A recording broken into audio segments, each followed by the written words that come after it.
Moi-même, je ne puis rien faire par ma seule volonté. Je juge seulement ce que Dieu me demande, donc mon jugement est droit. Parce que je ne cherche pas à faire ce que je veux, mais juste ce que veut celui qui m'a envoyé.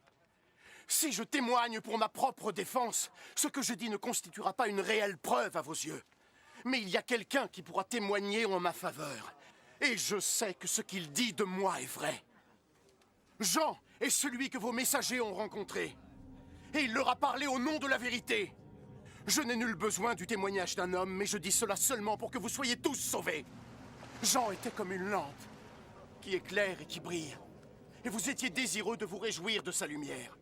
Mais j'ai en ma faveur un témoignage plus grand que celui de Jean. Ce que je fais, c'est-à-dire les actions que mon père m'a chargé d'accomplir, ces actions parlent en ma faveur et montrent que le Père m'a envoyé. Et le Père qui m'a envoyé également témoigne en ma faveur. Vous n'avez jamais entendu sa voix ni vu son visage.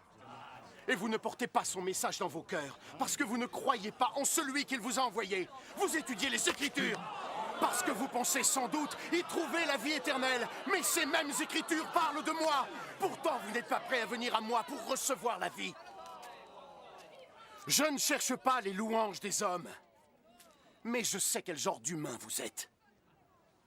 Et je sais que vous n'avez pas d'amour pour Dieu dans vos cœurs.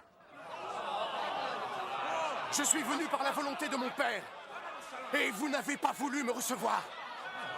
Cependant, quand un autre viendra en son nom, vous le recevrez. Vous aimez tant recevoir des éloges les uns des autres, mais vous n'essayez pas d'avoir la reconnaissance divine qui vient de lui seul.